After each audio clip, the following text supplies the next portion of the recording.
I'd like to welcome all of you in the world of Nepali cultural program.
Chief guest of the special session, Right Honorable Prime Minister Dr. Government of Nepal,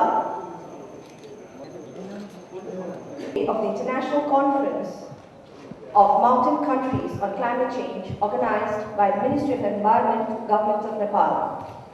As we know, the ultimate goal of this conference is to take a consolidated approach of mountain nations' concerns to enhance awareness and understanding of mountain ecosystems in the context of climate change, and to highlight the need to address the environment, economic, and social issues more comprehensively in multilateral environment agreements. The conference will mark an important milestone in addressing the common goals and challenges that we as mountain nations are confronted by climate change globally. Mr. Chairperson, Right Honorable Prime Minister of Nepal, Dr. Bhattarai, Honorable Deputy Prime Minister Vijay Kumar Hasdar, it is indeed a great pleasure for me to welcome you, Right Honorable Prime Minister Dr. Bhattarai and Honorable Deputy Prime Minister and Minister of Home Affairs, Mr. Vijay Kumar Hasdar, in the special session of the conference. I would also like to welcome Honorable Minister from Qatar who joined us today, along with other Honorable Ministers and dignitaries. As you may recall, Right Honorable President of Nepal inaugurated this conference yesterday with an inspiring opening statement. And presence of the Right Honorable Prime Minister today is a testimony of our strong commitment to address the adverse impact of climate change in the mountains. Mountain people and their livelihood along with mountain resources. People all over the world are experiencing temperature rise. We in the mountainous countries may not have contributed to the problem, but we are greatly affected by its effects. The effects are on the rise each year, and we have no option but to adapt to the climate change. Developed countries and high-income developing countries have greater role to reduce the root cause of global warming, that is, the reduction of greenhouse gases in line with recommendation of the scientific studies.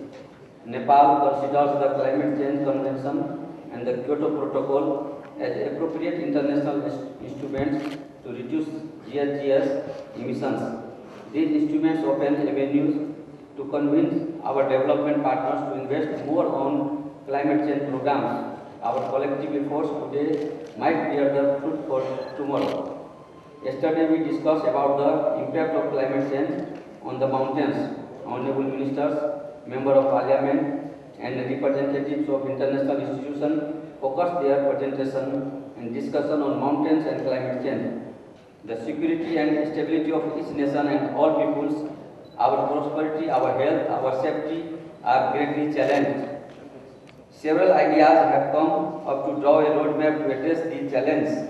We must work boldly, swiftly and together. Our collective and coordinated action will bring us closer and unite to work together to address our common challenge, that is climate change.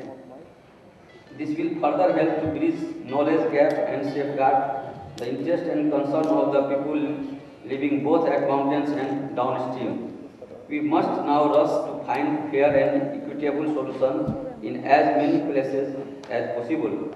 At the end, let me take this opportunity to urge all of us to work collectively to sensitize the international community more about the importance and benefits of conserving the mountains. Our collective action today will determine the future of our millions of children and grandchildren in the years and decades to come. Thank you all. In fact, in the IPCC fourth assessment report, we have clearly stated that warming of the climate system is unequivocal. That means there's really no basis for scientific doubt on this reality. But we also said that most of the warming that has taken place since the middle of the last century is very likely the result of increase in anthropogenic, that means human-induced, concentration of greenhouse gases in the atmosphere. Gives you the increase in sea level. And just to give you some numbers, during the 20th century, the average increase in temperature was 0.74 degrees Celsius. That may not seem like a lot, but if you look at geological time scales, then that is a substantial amount. In fact, I want to emphasize that the last time the Earth experienced warming more than what we are experiencing today was 125,000 years ago. And at that stage, the result was that sea level rose by about 4 to 6 meters. And I don't want to go into how we know this because we are now able to get a very clear picture of what happened over geological time scales using ice cores that you drill below in places like Greenland and elsewhere to be able to get a very clear indication of the gases that were concentrated in the atmosphere at that time, temperature changes that took place, and so on.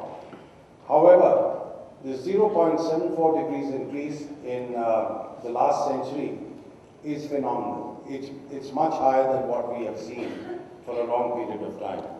The second picture gives you the increase in sea levels, and that amounted to about 17 centimeters. Of course, being here in Kathmandu, we are not directly concerned with increases in sea level, although perhaps in an indirect way. We were reminded yesterday that melting of snow over here has a direct impact on sea level. In fact, the melting of all the bodies of ice across the globe is making an impact in terms of increasing sea level. However, to focus on two values, both at the lower end and at the upper end, I'd like to mention these numbers over here. At the lower end, we have come up with the best estimate of 1.8 degrees Celsius, and at the upper end, 4 degrees Celsius, in which we have come up with some very profound findings. The first of these I would like to mention is that heat waves are on the increase. And in fact, if we don't do anything about the problem, those heat waves which take place currently once in 20 years will occur once in 2 years before the end of the century. I want to mention that increasing exposure of people and assets has been a major cause of changes in disaster losses, because with an increase in the population, several areas where these disasters perhaps would have affected a very small number of people are now exposing much larger numbers, and therefore the extent of damage, both in terms of life and property, has increased. I mentioned yesterday about the floods in Pakistan, which I overflew and saw actually, and it was something very difficult to believe when you saw so much water on the ground. With increases in population, with greater urbanization, greater people living in coastal areas, this number could become even worse over a period of time. Now, therefore, effective risk management and adaptation are tailored to local and regional needs and circumstances. And we have to create local capacity by which human society can deal with some of these occurrences in the future. And these adaptation measures would require a whole range of actions, even in things like agriculture, Because if changes in precipitation, changes in temperature and other climate related variations are going to affect agricultural output, we need to come to grips with this problem. And this will require research and development, it may require changes in agricultural practices, and maybe even changes in crops that have to be grown. Therefore, this is a serious intellectual and political challenge which we have to take in hand as quickly as possible. I also want to mention that changes in climate extremes vary across regions. So it's critically important that we assess the impacts of climate change in different parts of the world. And therefore, we need substantially more research and development and measurement and assessment of what is happening, because in the absence of that, we will not be able to arrive at adaptation measures that can really save life and property and protect the people that we are responsible for. Impacts on ecosystems are going to be very serious, and we are all aware of some of these. As it happens, several of the mountains are already living in a state of stress. Climate change will multiply and exacerbate these stresses. Whether it is overgrazing, pollution that you find in several parts of mountain areas, both indoor and outdoor. And here may I submit for the attention of the Honorable Prime Minister that we must take in hand the problem that we associate with using biomass for cooking purposes in large parts of the Himalayan and mountain ranges of this region. We also know that there will be changes in terms of increased evapotranspiration and forest movement of species that's taking place already. I was in Himachal about 2 months ago, where Himachal Pradesh, one of the states in India, where they've set up, the state has set up a center on climate change, and I had gone to inaugurate it, and the Honorable Chief Minister and others of the state told me about the way apple orchards are moving upwards, because they cannot survive at the regions where, or reaches where they used to grow in the past. With changes in climate, these apples are now growing at a much higher altitude. So that's a large section of society whose lives are dependent on the health and stability of the glaciers. And I think the world cannot possibly ignore this. This is a large section of society which cannot be subjected to the kinds of impacts that are taking place over there. Let me also highlight the problem of food security, because one knows that people, particularly in mountain areas in this part of the world, grow enough food barely for their own use. There's hardly any surplus available for selling to the market. And if agriculture is going to be affected by climate change, then clearly that's going to increase malnutrition and will pose all kinds of health problems for people in this area. And possible yield reductions, we have estimated in the IPCC, could be up to 30% by 2050 in Central and South Asia. And this, incidentally, is going to be in the face of increases in population. So you can understand the implications of this problem. Now, let me also emphasize one very important fact, that while adaptation is going to be essential to deal with some of these impacts of climate change, adaptation alone will not work. We have to mitigate the emissions of greenhouse gases. There is, as you can see, we have brought out, the IPCC has brought out a special report on this subject, and in 2008-2009, 140 gigawatts of new renewable energy power plant capacity was established. And this was 47% of all power plants built during the period. And despite the fact that we are not doing enough research and development on renewables, costs are coming down. And therefore, I think the outlook is certainly quite bright. If you look at technological changes in the field of wind energy, going back to the early 1980s, a typical wind machine was barely 75 kilowatts of capacity. Today we are talking about several megawatts, and the size of these windmills is becoming giant. And one good development that would help is that a number of these new wind machines will possibly be able to float on the sea. They don't have to have a structure going down to the bottom of the sea. That means they can be established at distances away from the coast, and power can be generated and transmitted.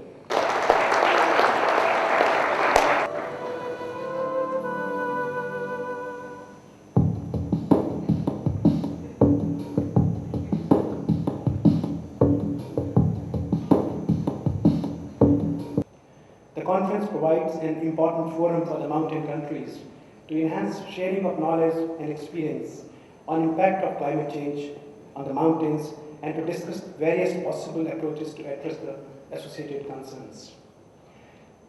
Climate change and its associated risks have presented significant challenges to the international community. These risks assume bigger and dangerous proportions for developing countries like us, who are faced with overriding priorities of poverty eradication and socio-economic development. We know that socio-economic vulnerabilities increase the risk associated with climate change impacts. Therefore, capacity to absorb the adverse impacts and adaptation to climate change are the key priorities for us.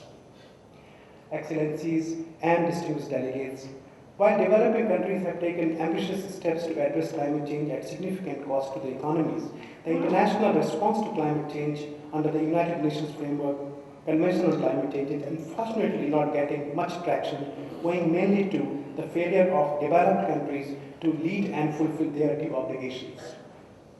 However, since climate change will not wait, Nepal's initiatives to organize a conference of mountain countries with a focus on climate change adaptation in mountainous region become extremely relevant and timely. In pursuance of Bali Action Plan adopted during the 13th session of Conference of Parties to the United Nations Framework Convention on Climate Change held in Bali, an adaptation framework was adopted in Cancun for enhanced action on adaptation. It was also decided that significant share of new multilateral funding for adaptation would flow through the Green Climate Fund. It was also decided that the fast start funding for the period 2010-12 would be allocated between mitigation and adaptation activities in a balanced manner. While the fast start funding did not deliver, the Green Climate Fund is likely to take some time before it becomes fully operational. The post-2012 long-term finance scenario is fraught with uncertainties due to lack of financial resources, given the huge requirements for adaptation funding in vulnerable regions. It is therefore necessary that adaptation should receive much needed thrust in the multilateral climate change talks. At the recently concluded climate change conference held in Durban, a new Durban platform has been launched, which provides an opportunity to vulnerable countries, including the mountainous countries like us, to address their climate change concerns. The Durban platform should not remain limited to mitigation action, but should be comprehensive enough to provide comfort to the deeply vulnerable mountain countries like us. Thus, enhanced action on adaptation should be an integral part of the Durban platform. Your Excellencies and distinguished delegates, India is endowed with a vast Himalayan region, which is a mountain range that spans 10 states of India, starting from Jammu and Kashmir all the way to Mizoram and Tripura, as well as the hill regions of 2 states, Assam and West Bengal. The region is responsible for providing water to a large part of the Indian subcontinent and contains varied flora and fauna. We have already taken a number of steps to ensure sustainable development of Himalayan ecosystems. India's National Action Plan on Climate Change, which is our overarching policy framework to address climate change, includes 8 missions. While 2 of these missions focus on the promotion of energy efficiency and use of renewable in the country, the other missions address sustainability concerns in some of the key sectors like water, forest, agriculture, and habitat. There is a dedicated national mission on sustaining the Himalayan ecosystem, which is a location-specific mission. This mission aims to deliver better understanding of the interlinkages between Himalayan ecosystems and the climate factors and provides inputs for Himalayan sustainable development while addressing also the protection of sensitive ecosystems. For improving our knowledge of climate change, we have established an Indian Network for Climate Change Assessment, INCA, which carries out scientific studies on various aspects of climate change. The INCA has carried out 4x4 assessment of climate change in India, covering 4 major sectors, including agriculture, forest, human health, and water in 4 ecological regions in the country, including Himalayan regions, the Western Ghat, Northern Eastern regions, and the coastal regions. Climate change is making our lives increasingly vulnerable. Its impact has widely been felt across the globe in various forms. Experts have confirmed that progressive warming at higher altitudes has been 3 to 5 times the global average.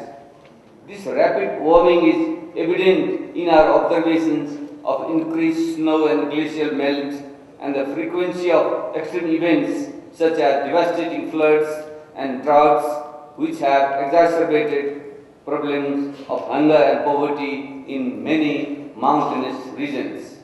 In particular, women and children have been the most affected victims of its adverse effects.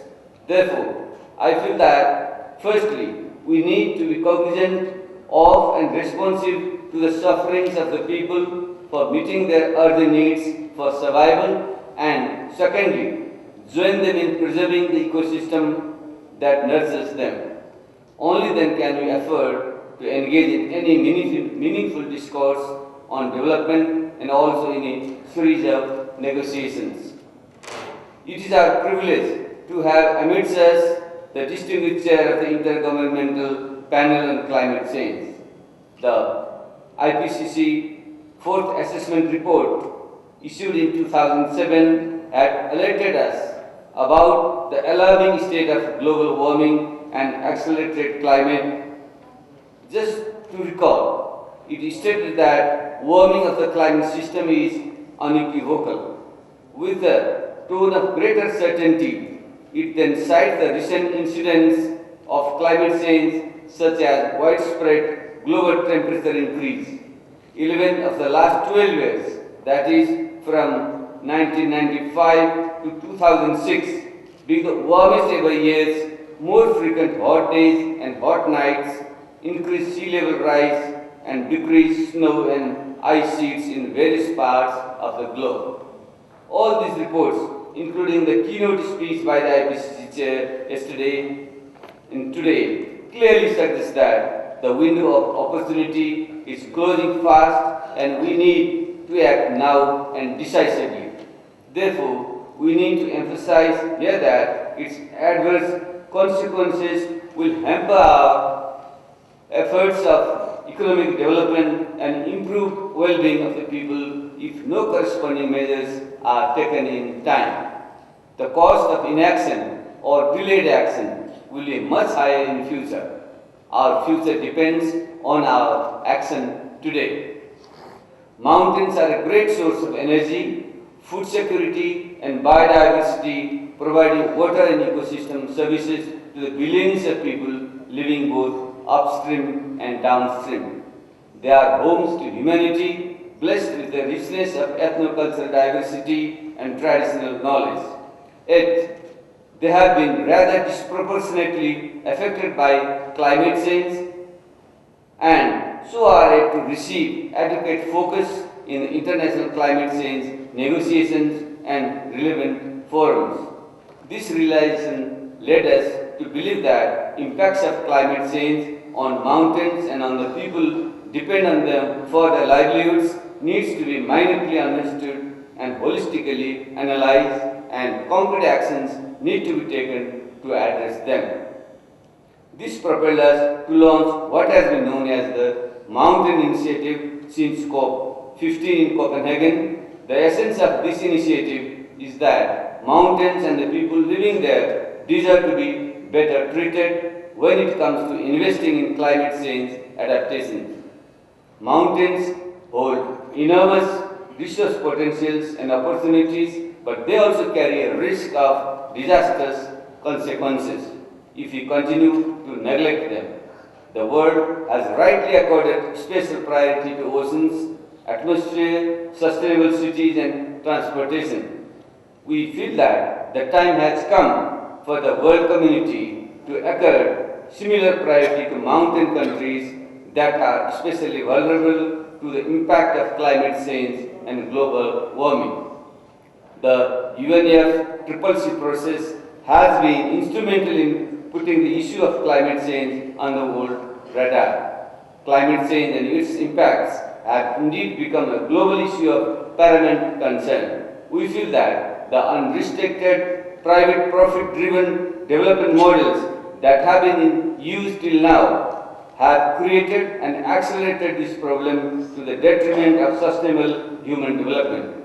Private greed, without any sense of social responsibility, results in senseless destruction of natural resources and ecosystems. Therefore, the upcoming Rio Plus 20 summit should agree on a new paradigm of sustainable development. Nepal feels that the mountainous countries should call for a new path of development that not only better integrates environmental, economic, and social issues but also provides for equitable and just development strategies that are environmentally clean, green, and climate resilient. As our efforts to date have proven inadequate to cope with the climate-induced disasters, we cannot afford to wait until after the outcomes of the lengthy negotiation processes. Our problems are mostly of immediate and urgent nature, and we need to find ways of addressing them collectively and immediately. The irony is that those who are most affected in the mountain countries have hardly contributed to climate change, yet they are ill-equipped to deal with its impact due to their low capacity, poor technology, and scarce financial resources.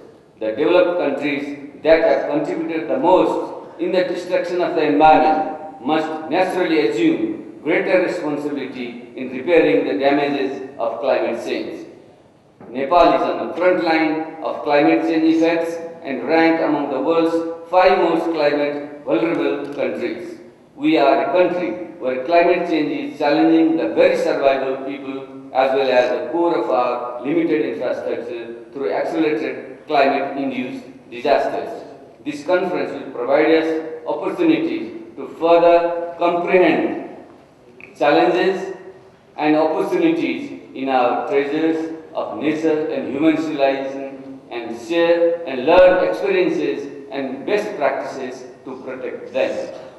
With 8 of the 10 highest mountains and rich biocultural heritage, Nepal has been a place to learn about global warming and climate change impacts, and also a place where people live with diverse cultural and economic connections to these mountains. We have a responsibility to ensure that climate change does not irreparably damage the progress we have made in our development path to date. This means that we have to radically change our development thinking, factoring in not only environmental issues, which no doubt are of critical national importance, but also social and economic issues in a holistic manner. But we also should recognize that it offers new opportunities for undertaking alternative development models and more equitable and cleaner global development pathways that we all can envision with robust global partnership, both North-South and South-South. Ongoing international negotiations on climate change and sustainable development in 2012 offer us all a major opportunity to have a collective voice and platform that can ensure that we are not only heard, but our issues are taken on board. Therefore, there is an urgent need to make progress in climate negotiations and to ensure enhanced and predictable financing, especially for the developing and vulnerable countries. The Sustainable Development Agenda, to be charted in Rio, must encompass all environmental, social and economic considerations, including the crucial issue of sustainable mountain development with a clear global vision and strong framework of action. In conclusion, let this conference set the pathway for the mountain countries and people for holistic and sustainable mountain development and a new development paradigm.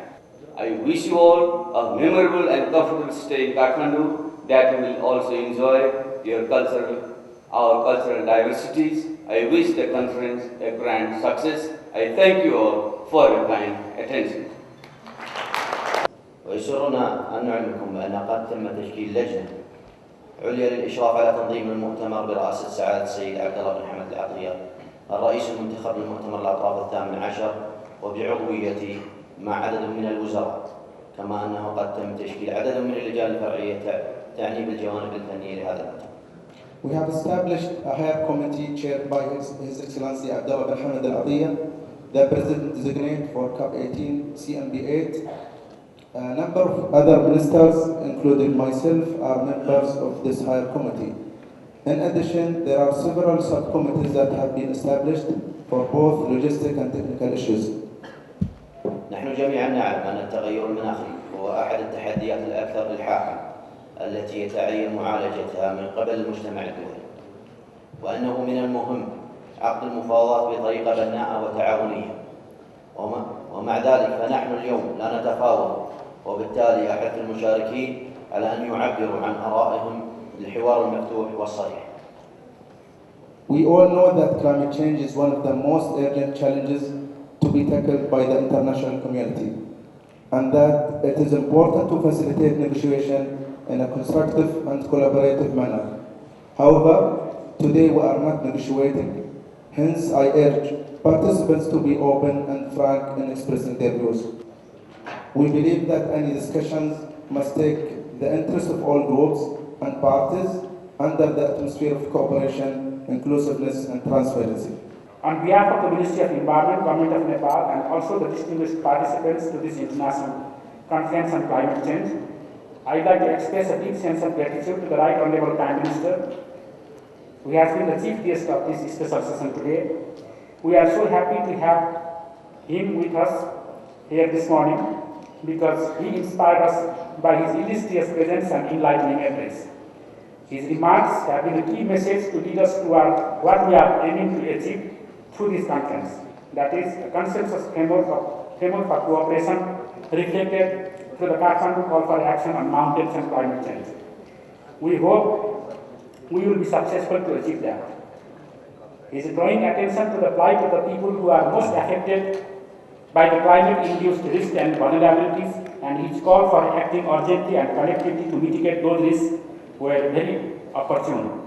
The fact that he could make it to being here despite his extremely hectic schedule amidst a pool of pressing priorities of public concern shows that he cares for climate change and also that he is committed to fighting climate battle by keeping focus on issues that concern mountains and mountain people most. I am also thankful to the Honourable Deputy Prime Minister and the Minister for Home Affairs for agreeing to participate in this session as a chair. We know how much occupied you are with your job in your very responsible capacity, but your care and concern to us, the mountain lovers and the climate stakeholders, drew you toward us here. As a Home Minister, you are equally concerned that climate-induced natural disasters and the calamities have been causing huge loss to human lives and physical assets, and we are discussing here how we can mitigate such impacts by focusing more and more on appropriately suited adaptation strategies, both upstream and downstream of the mountains and plains. Now I take this opportunity to express my sincere appreciation to Nobel laureate Dr. R.K. Pacholi for his participation in the conference. Even if we missed you during the inaugural session yesterday, owing to the unavoidable technical circumstances, your presence this morning with the keynote presentation has made us fulfilled. You agreed to extend your stay today to enable us to have this opportunity, and we are grateful to you for your kind gesture. Your presentation was a rich blend of academic and practical information and science-based facts and evidences on climate change and mountains. Thank you, Dr. Pacholi. We are equally thankful to the Honourable Minister for Environment, State of Qatar, for being able to attend the later part, the most important part of this conference today, and also delivering very thoughtful address with important message to all of us. As a host of the next COP meeting of climate change, you have immense responsibilities to weather through the hiccups of climate change negotiations and lead them to successful and agreeable conclusions. We have full faith in your leadership, Honourable Minister, and hope that you will be able to fulfill your role in keeping with the needs, expectations and the priorities of not only developing countries, but also the mountain countries, which form over 20% of the Earth's land surface and provide shelter to 12% of the world population. We are ready to extend every possible support to you and wish you all success. Also, as a thriving nation and with accelerated pace of economic growth, your support to countries needing investment in mitigating climate vulnerabilities through renewable energy promotion, biodiversity conservation and ecotourism development will count a lot. My special thanks are due to the Honourable Minister of State for Environment and Forest, Government of India, for her statement to the conference that was just read out by Joint Secretary Rathore from the Government of India. Even if she could not join us and made us miss her, we will remain thankful to her for her kind words of support and encouragement. We acknowledge the very effective role that India has been playing globally with its firm and just stance on so many intricate issues of climate change negotiations. I want to thank all the distinguished guests and participants today as well, and appeal for your continued participation to the remaining sessions today before we bring this conference to a successful closure with a concrete achievement. Please assure us that you will not leave the conference before that happens. Nepal is one of the countries at the risk of climate change effects. The Climate Change Risk Atlas 2010 ranks Nepal as the fourth most climate vulnerable country out of 170 countries. The poor and disadvantaged people are highly vulnerable, and its impact could be worst. Climate-induced disasters such as floods, landslides, and droughts have claimed over 4,000 people in the last decade, with an economic loss of over USD 5.34 billion. Every year, more than 1 million people are directly impacted by such disasters. Impacts will particularly be felt by over 10 million people already vulnerable in rural Nepal. Many of them are women and socially disadvantaged and marginalized people. Just before the Copenhagen Climate Conference in 2009, we held a cabinet meeting at an altitude of 5,542 meters in Kalapathar, which is the base camp of Mountain Everest. We had a chance to see and realize the impacts of climate change in the Himalayas and mountains. This called for urgent action, such as treating the planet Earth to keep the majestic Himalayas, the Alps, and the Andes white under the snow. If we fail to act now and decisively, future generations will be deprived of experiencing the beauty of the snowy mountains and the livelihoods of billions of people residing in the great river basin originated from the mountains will be seriously affected. There is a strong need for handling this issue of defense level. I believe that translation of commitment into action will provide a basis of institutionalizing evidence-based approaches in climate adaptation and resilience planning and implementation. Nepal's contribution is only 0.025% to the global greenhouse gas emissions. Our climate change policy, including sectoral policies, focus on forest management and their sustainable use. We adopted several models for natural resources management and found the people-centric model most effective. Over 30 years of experience in engaging users groups in forest management has proved that community users group model works well. Over 15,000 community forestry users groups are now managing around 1.65 million hectares of forest by involving 35% of the total population. In addition, the buffer zones around the protected areas are also managed through buffer zone forest users groups.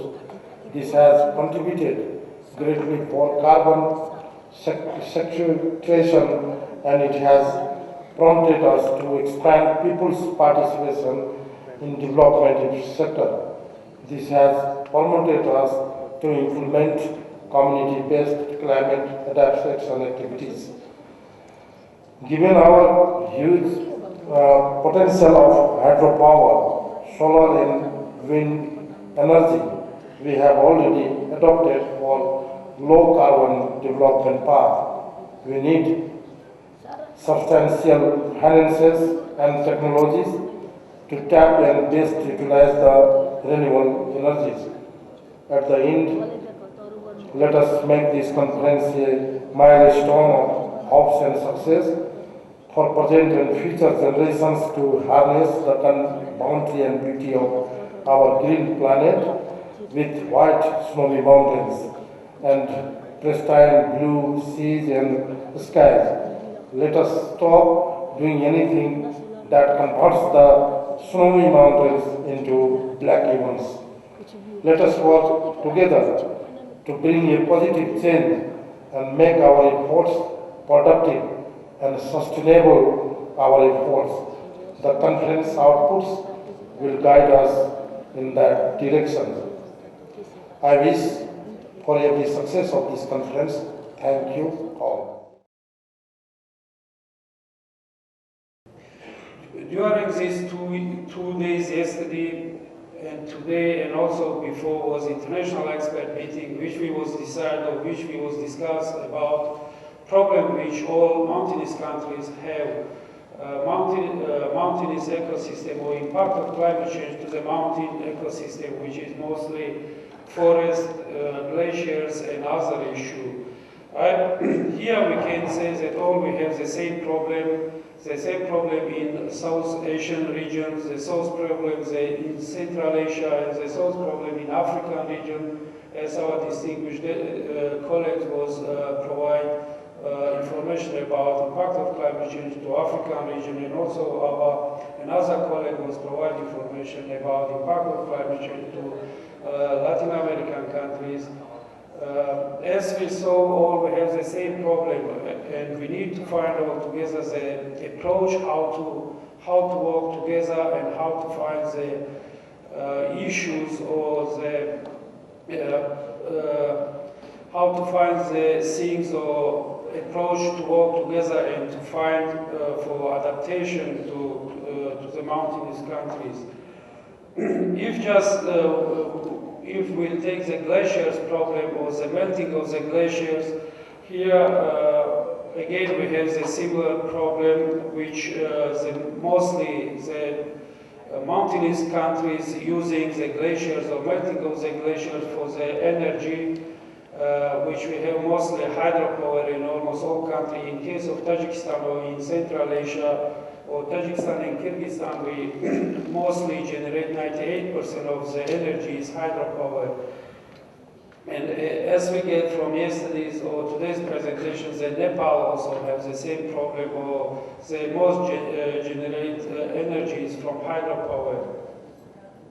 Or if we'll take the problem of glaciers, again it will go to the agriculture, which is again mostly mountainous country working with agriculture. In Tajikistan case, more than 60% of the population working in agriculture. Or if the melting of the glacier will be faster, again it will bring to the flood disaster, which again we have in our agenda, or we have in one of the problems for developing country is again the floods and disaster risk.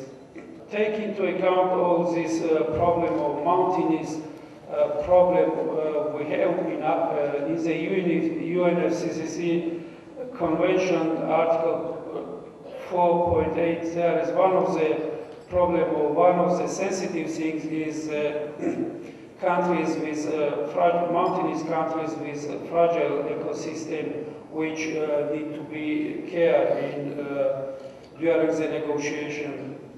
Very briefly, I would like to say it's very important, since all building up to Rio 20, it's very essential also, because I was looking at the draft which we are going to adopt, as to what happened in between 20 years. The first point definitely should be a reflection on what was done or achieved since Rio itself. And that makes a very distressing story if you really look at it. At least when I look at it, the Chapter 13, Agenda 21.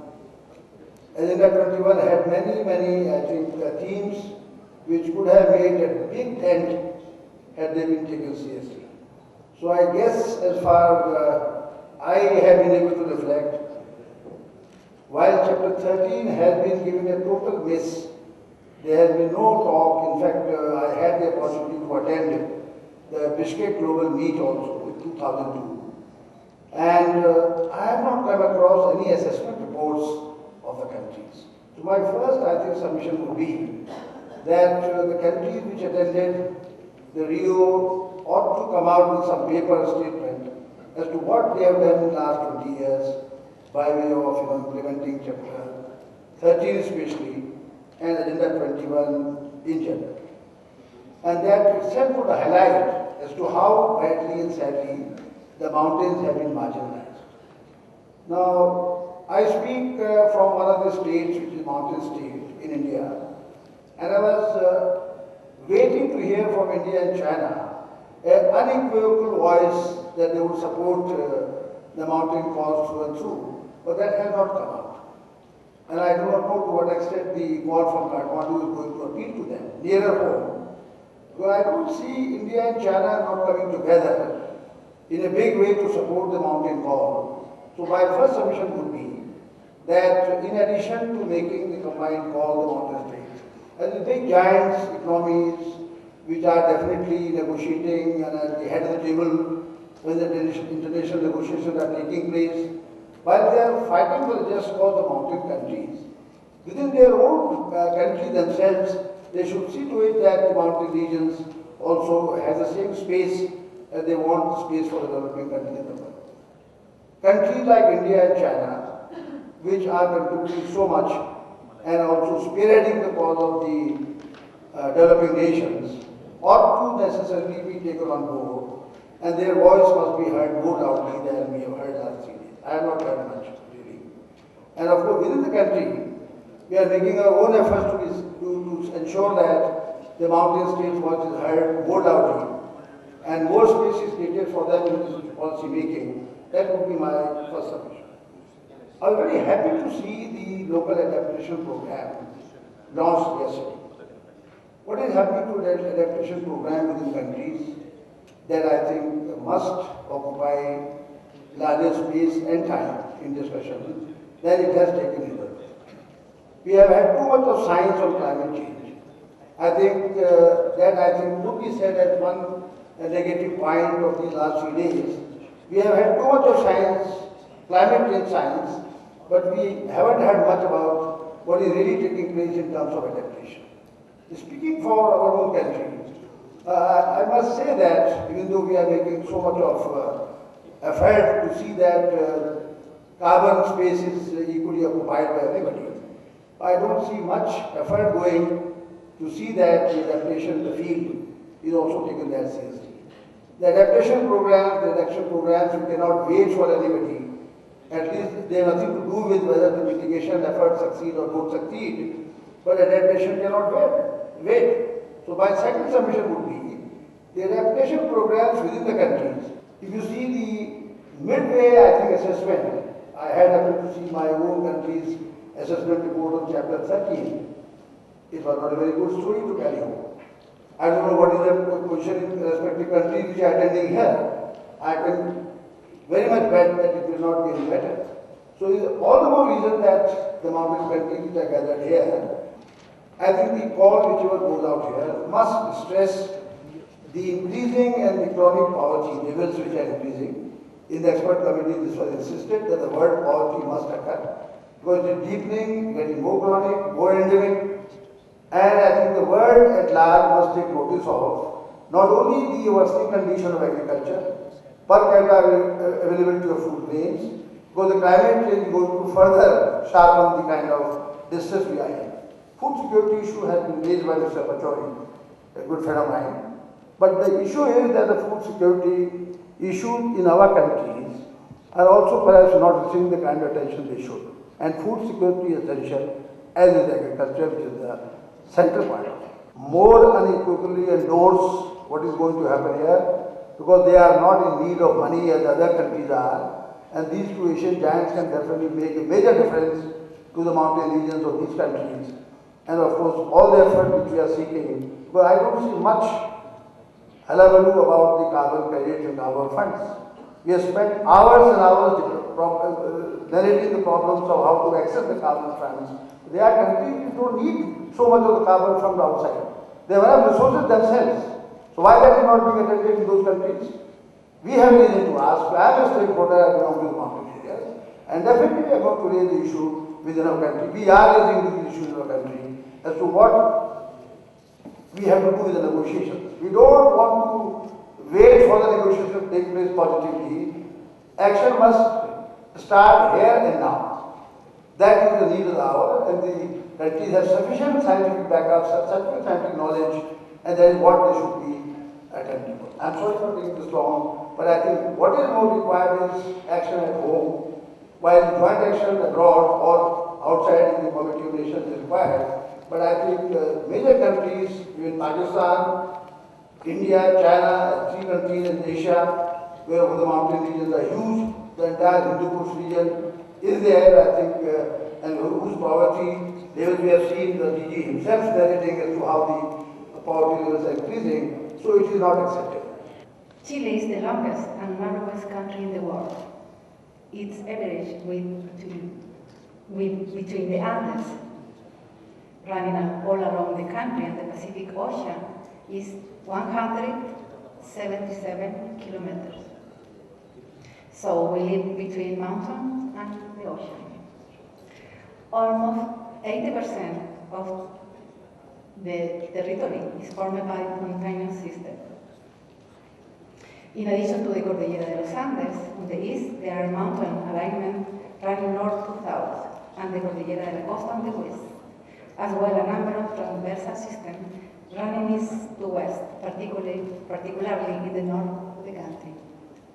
And we know the mountains are territories with fragile ecosystems, important as water deposits, areas of biodiversity and integration and cultural heritage centers.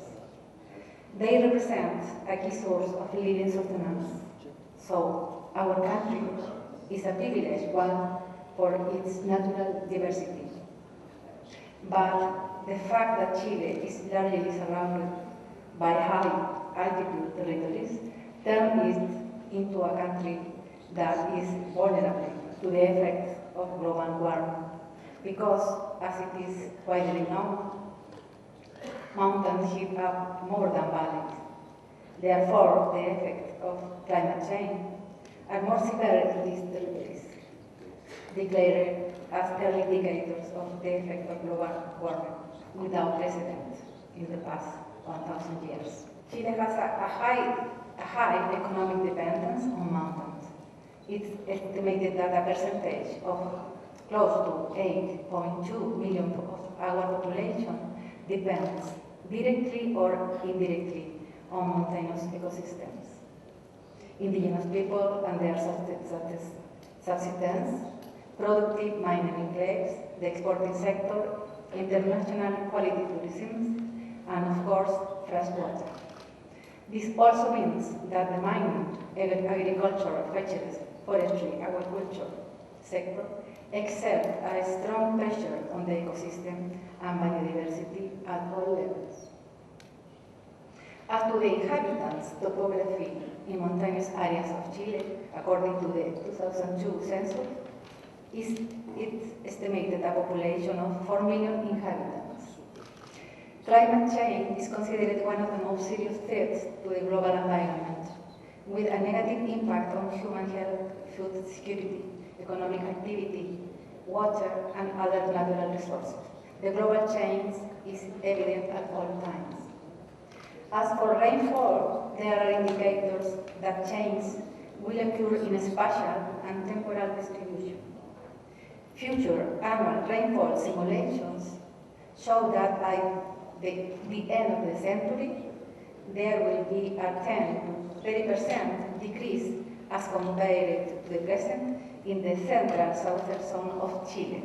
along with the polar caps, are the major freshwater reserves on the planet. They are a strategic reserve to ensure fresh water, maintenance of the environment, and economic activities, such as agriculture, mining, power generation, and industry. Glaciers provide water to rivers, lakes, and groundwater, and keep the water and climate balance of basins.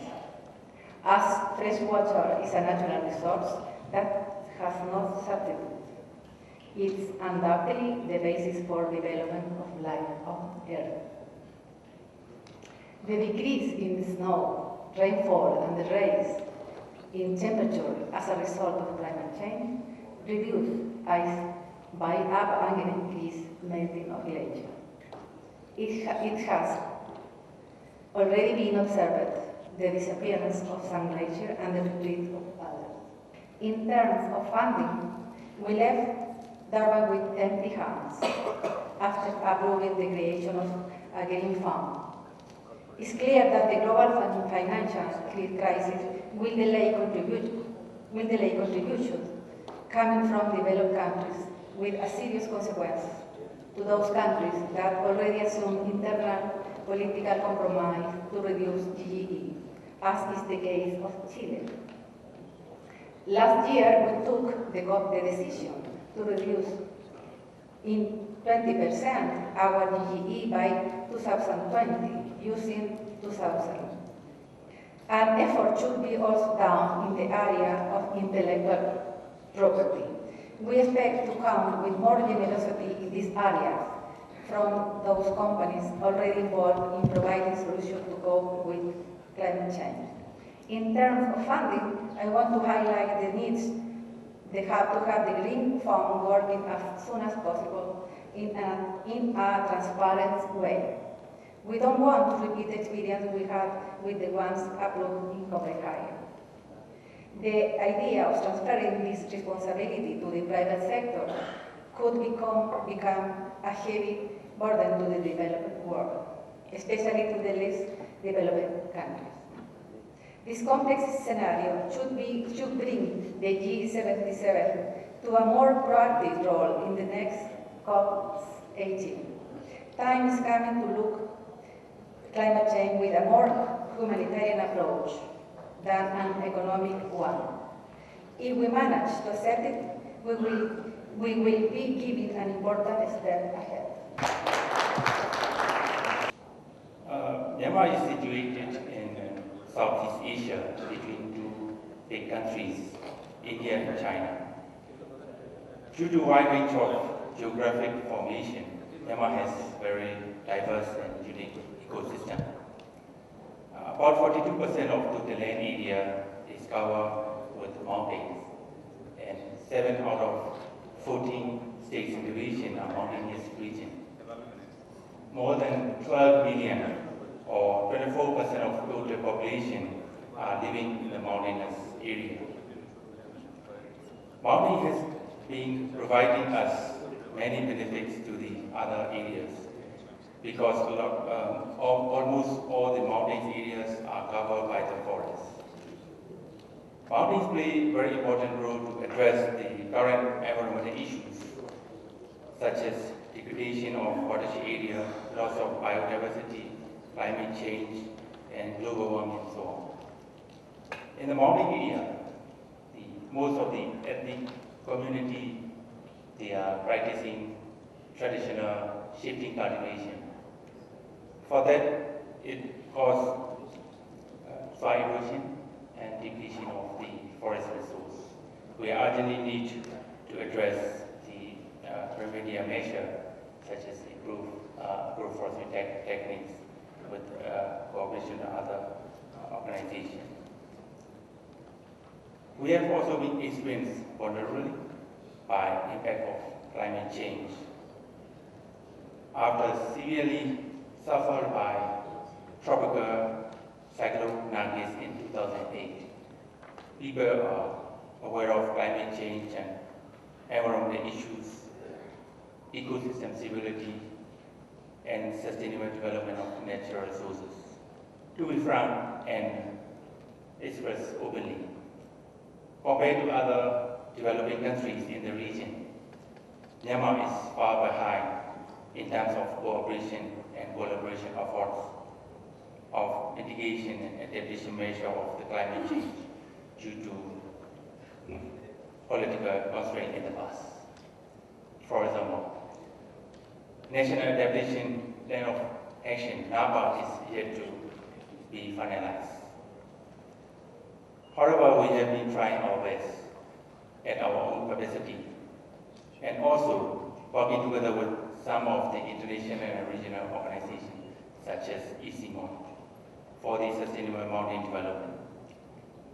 For that, on behalf of Myanmar people, I thank ICMON and appreciate for continuous cooperation with us.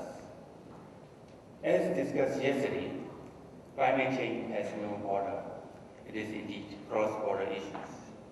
We are very much looking forward to working together with global and regional communities.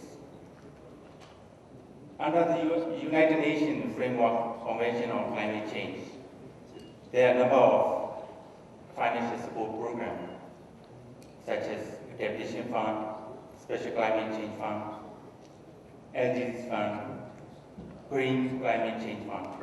Most of them are project-based mechanisms.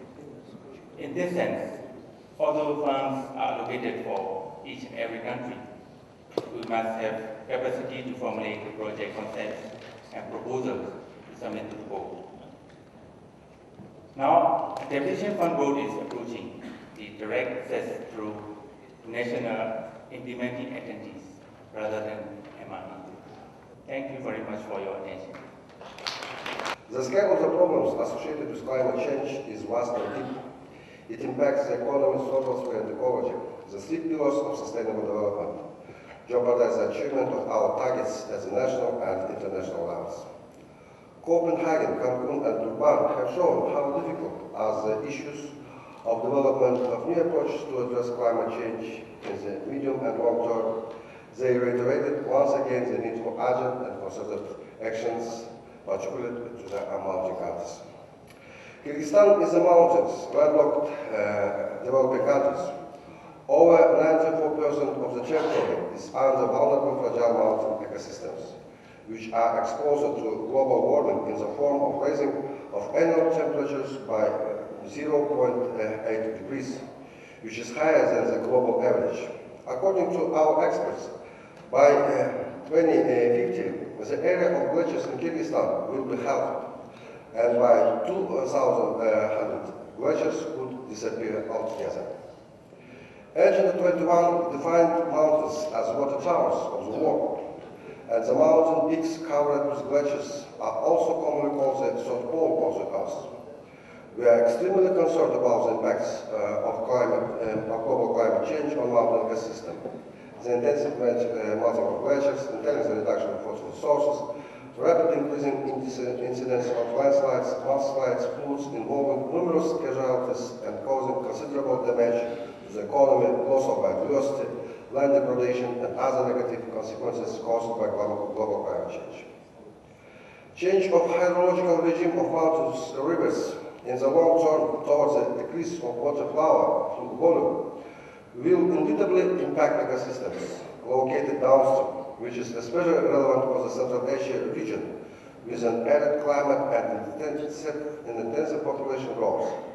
It is clear that all national programs and plans for adaptation and mitigation must be tailored with taking this alarming trend into account and must be coordinated among all countries located in the basins of transboundary mountains rivers. In the letter of UN Secretary General Ban Ki-moon addressed to the heads of 5 Central Asian states in the spring of 2009, it was emphasized that the mountain glaciers in Kyrgyzstan and Tajikistan feeding the Aral Sea are rapidly melting. By 2050, runoff of Amudarya and Sirdarya rivers originating in the two mountains republics could be reduced by 40 and 30% respectively.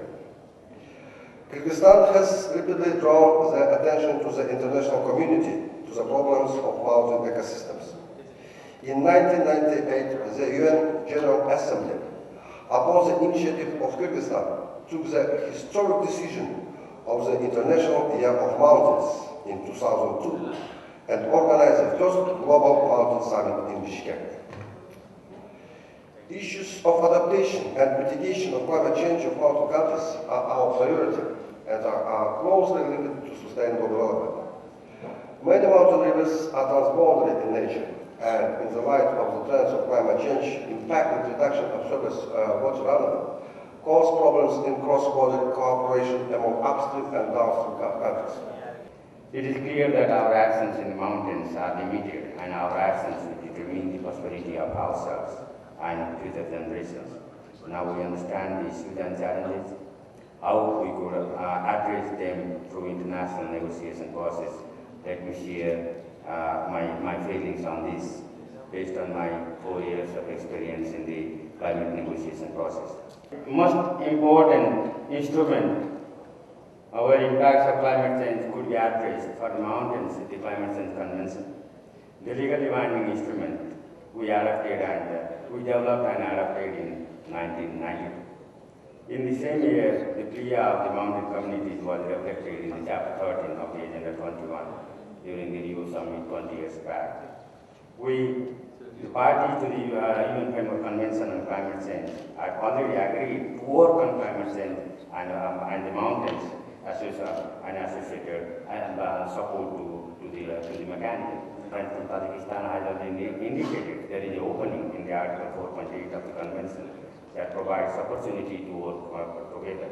In the implementation of the commitments in this article, the parties shall give full consideration to what actions are necessary under the Convention, including actions related to funding, insurance, and the transfer of technology to meet the specific needs and concerns of developing country parties arising from the adverse impact of climate change and or the impact of the implementation of response measures, especially on there are other ecosystems as well. One of the ecosystems is the countries with areas with fragile ecosystem, including the mountain ecosystem. The same paragraph also focuses on the conference of the parties may take actions as appropriate with respect to this paragraph. So there are multiple opportunities. I consider that there are multiple opportunities in the Convention on Climate Change to gear our activities on mountains. Funds available within and outside the Convention regime are difficult to assess.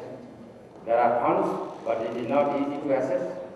How could we simplify the process and provide the funds to the needy countries so that climate adaptation actions could be implemented to help the climate vulnerable communities to adapt to the impacts of climate change in the mountains. For this, Green Climate Fund is on the negotiation process. We might work together for a separate finance window for the mountains, but it is not an easy task.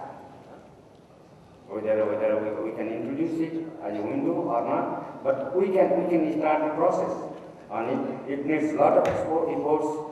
Furthermore, how could we develop technologies and ensure technology transfer in this concept? Whatever we have in the paper, we need finance, technologies, and knowledge transfer to build human resources.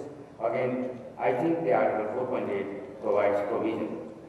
The LDC matters are discussed under the Article 4.9 of the Convention. It is particularly for the LDCs. So the preparation of the NAPA, the preparation was possible, and the establishment of the LDC fund, and establishment of the LDC export group, they were possible based on the Article 4.9 of the Convention. So I see there are opportunities under the Article 4.8. This requires close and functional relationship among the Convention focal points at the national level and also the Convention secretariats at the international level. The fourth is there are several other international initiatives where we could and we should make collective voice and encourage our development partners to support the mountain countries. They are the nearest one is the Rio +20, where all mountain countries developing or least developed countries would jointly agree on decade-long actions, and let us focus to celebrate this decade as a decade for actions in the mountains.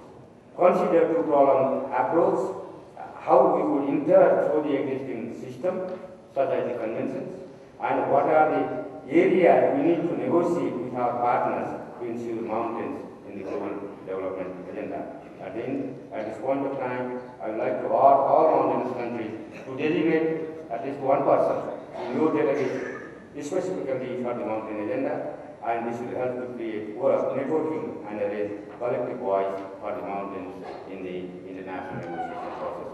I thank you all. Do we have really strong solidarity and cooperation among mountain countries? I think no. And that's why I think that spared the presentation of Dr. Pashuri, and I'm appreciated for him for this talks, in spite of he left me in the dust with some consideration on the necessity to establish some coalition, alliance, or body that would be eligible to provide with some action in framework of the negotiation process to defend and present the interest of the mountain country deservedly. That's why my offer is that this item should be included to the agenda of the negotiation process. And the second issue is for the ongoing and upcoming changing in the modality and procedural rules of the financing entity like the Green Fund, Green Climate Change Fund or Adaptation Fund. The Green Fund is inclined to consider the application rather for the program, but not for the project. That's why specifically in context of the mountain countries, it's became important to provide some programs that would be integrate both the NAMA and NABA projects as being also integrated into the regional or international program to be considered in the framework of the financing of the green climate funds.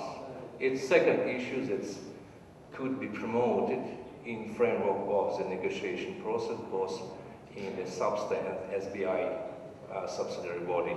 I'll highlight some issues that the mountain countries mainly are transboundary ones. And that's why it's really important things to have a deep looks on the problem related with the transboundary position of this country. Because of we cannot consider not allow to come in the conflict of interest of downstream and upstream countries. And that's why it's look like it's quite logical the conclusion to consider the efforts of this country as being integrated to some regional or international program that would aid and considered by the all transboundary countries, not to bring the harm when we are going to implement some coping measure for the one country, and that will be have some adverse effect for the another one. And we would like to also invite not only high-level delegates from countries, but also perhaps other personalities, like in the case of the first ambassador of the Mountain Partnership, who is the well-known and famous climber, Raymond Messner, who actually our colleagues met before yesterday, and he sent his regards to this important international conference. Thank you. How far I understand and I read that India is going to divert this river divertation projects is going to be implemented, this Ganga river. And Sindhu River, like that. And in the same contrary, I hear that from the side of the China is going to be diverted to Brahmaputra from the north of Nepal. And this action, if it will be happen, of course, the climate change effect of this region, locally, regionally, and globally, will be high impact. It will be give high impact. So, I think that the development process that very near recently 6 developed countries is meeting that even they want to develop and develop. I think that this development process in modern age should be optimum development process. I like to raise a question. Probably it is quite hypothetical, but in fact, all the conservation activists have faced such kind of the problem. Either we talk about the global warming or climate change, these are all natural phenomena. If we talk about the structure and shape of Earth, it is also changing day by day. One of my friends from US always greeted me, just you are making puzzle to other and do your business or do your profession. But I can convince him by saying the literature of Shakespeare, world is the stage of drama, we all are actors, God is the director.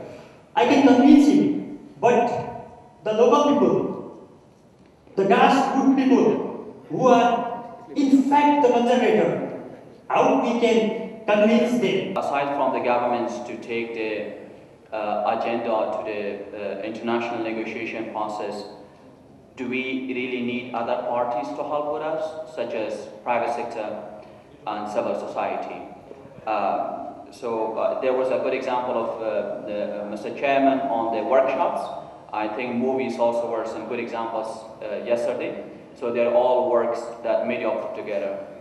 My second part of question is, international negotiation process is more of a mean to further focus on the subject matter instead of the whole objective.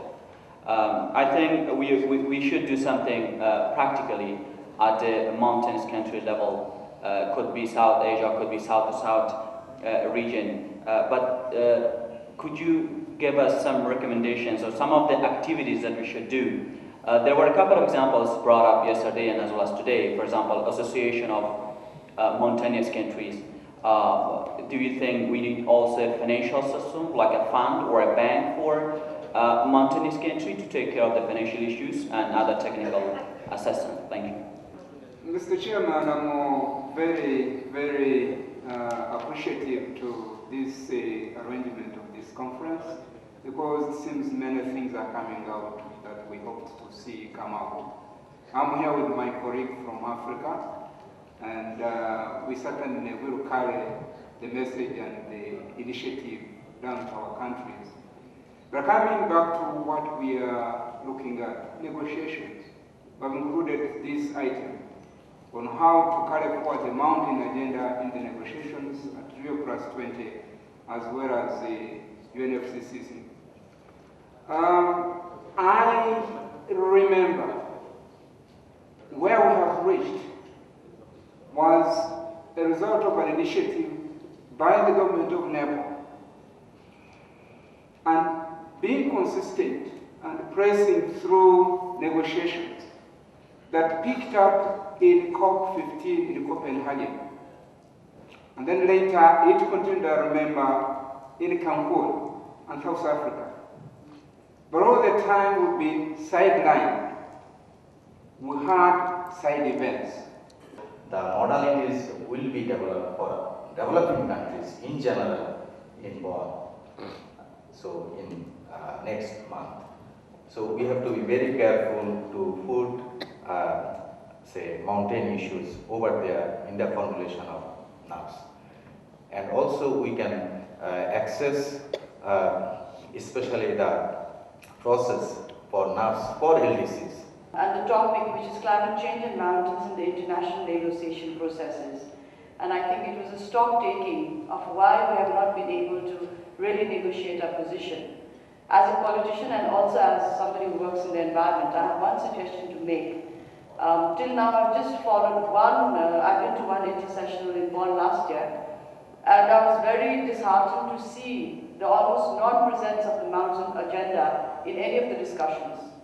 And it was only EC Mode raising its lonely voice as INGO, as intergovernmental, which really doesn't make any dent in international negotiations. I think it is time for us to change our strategy from going as purely, from a technical viewpoint. I think everybody knows the science of it by now. I think we have to know the politics of it. And unless the ministries of foreign affairs gets involved in these negotiations, I don't think our agenda is going to go much far. To the negotiation process last years, Tajikistan and also other mountainous countries raised the question of the mountainous problem or mountainous issue several times. And here in Copenhagen, we was agreed, about the speech of government of Nepal, which was in a high-level segment. And also President of Tajikistan raised the question of the mountainous country also in his speech. And before it also, President of Tajikistan was in his third climate conference in Geneva again with the question of the problem of the mountainous country to the climate change. And after that, the coalition almost exists. Representative of the Afghanistan is there, representative of the Uganda, which we are really clear. Remember how 4 or 5 countries tried to put in the agenda or to the negotiation text problem of the mountainous country or mountainous issue in the agenda, but again, with the 4 or 5 countries, it's not enough. And here is one of the idea or one of the question which I really like to see here from all our colleagues which came from the mountainous country. We are here almost 50 countries. It would be nice if we make a one voice and will be vocal for the future negotiation and put it in the agenda. But if there is no mountain agenda, or if the mountain agenda is confused with the LDCs only, and you are getting concessions or whatever concessions you are getting out of the negotiation process, in the name of LDC, I think the larger issue of mountain agenda getting lost. That's the first point which I would urge you to kindly reassess. I had mentioned about my own country. Within our country, definitely we are distressed in the sense that India and China should have come forward more aggressively, unequivocally, favoring what is happening in this conference. This conference itself should have had more on, I think, the mountain agenda. The poverty issue has been taken as in the call, that too also in the expert committee we debated it. But I think somewhere the spirit seems to be missing, if I may say so. And at the same time, I think how to bring that about. That I think the workshop which we will be having in the run-up to the whole thing, because we cannot miss out that Rio 20 is after all the benchmark with Rio itself in 1992. And if the mountain agenda has been missed out altogether, and nobody seems to be asking that question as to what happened to those 2 programs and what happened to the commitments made, those questions have not been asked. In the last 20 years, including in Bishkek, there was no assessment of 10 years or 20 years. So I don't know how we are going to make a case forward, and I would very strongly urge that it should not be confused, mountain agenda should not be confused, merely an LDC issue. And we also want to bring the developed countries in the mainstream of mountain conservation activities, so that this time also we invited developed countries and they have been represented here. My friends from Tajikistan has indicated clearly for the one voice for our future negotiations. This is the spirit that we want, and we should work together. And basically we can, I propose to designate persons actually from the mountain country that will basically focus on mountain issues. There is also potentiality at if Kyrgyz friendly hall, we discussed on particularly on how we can benefit from the hydropower project by developing it as a CDM project in Bangkok. We started but the process, but we could not continue it.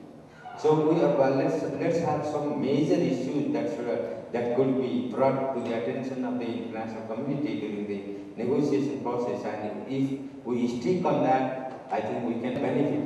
It might be a little bit for the first round, but the second, third, or during the course of time, we might benefit from this initiative, as the LDCs are now trying to get benefit from the CDM mechanism. I would like to say that, in terms of the preparatory process, what is going on in the Rio Plus 20, of course we are in a very early stage. There is already a proposal. If you look at the text which is now being negotiated, the chairs, which is basically South Korea and Antigua and Barbuda, they have come out with the text. But that text has only one paragraph as a reference. That's why, working together with other mountain countries, we have introduced 2 paragraphs through G77. This is how we have to work. This is the way the negotiations work. And then there is also 1 paragraph which has been included by Switzerland. I can outline some of the issues that we talk about here: the vulnerability related issues, ecosystem services related issues, the impact related issues, knowledge related issues, the practices, all issues are now there on the text. So altogether now what we have there is about a 4-paragraph text. But again, the challenge is that this is there on the negotiating text.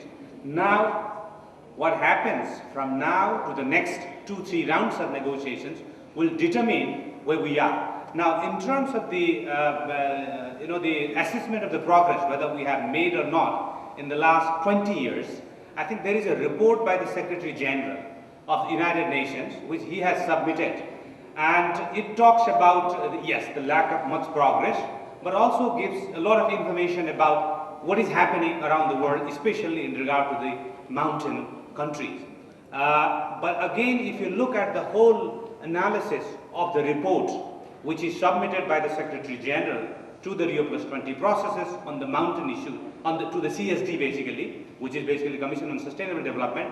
This is about 26 pages report, and it talks about all the finance related issues, the knowledge related issues, and then if you look at that, you can clearly see that there is not much of a progress that has happened. That's why when we discuss, when we are discussing about the next steps, if you look at that, we are talking about updating Sustainable Mountain Agenda in view of the developments that we have seen in the last 20 years, and in view of the challenges that we face because of the climate change, because of the globalization, and then we will see how we can integrate that into the global development processes, including the climate change negotiation process. We have to also concentrate on finance issues. Even Green Climate Fund negotiation, we have to be there to protect to have a special, say, window, or say, dedicated window, or a preferential treatment, whatever be our position, say, as it will be enshrined in Kathmandu Call. From there, our negotiators should take cue and try to protect that, or insert that, propose that in the, say, workshop, and also in SBI agenda items, different agenda items, we have to dedicate our negotiators. And also, say, for adaptation discussions, we have to dedicate couple of our negotiators. We have to dedicate couple of our negotiators for science and technology, technology transfer, that agenda item, and also for capacity building, and say SBI and also substance. And then also we have to put some of our colleagues to follow the Durban platform, because Durban platform is not only for mitigation, it is also adaptation, finance, technology transfer, capacity building, and RDP plus and others. Yes.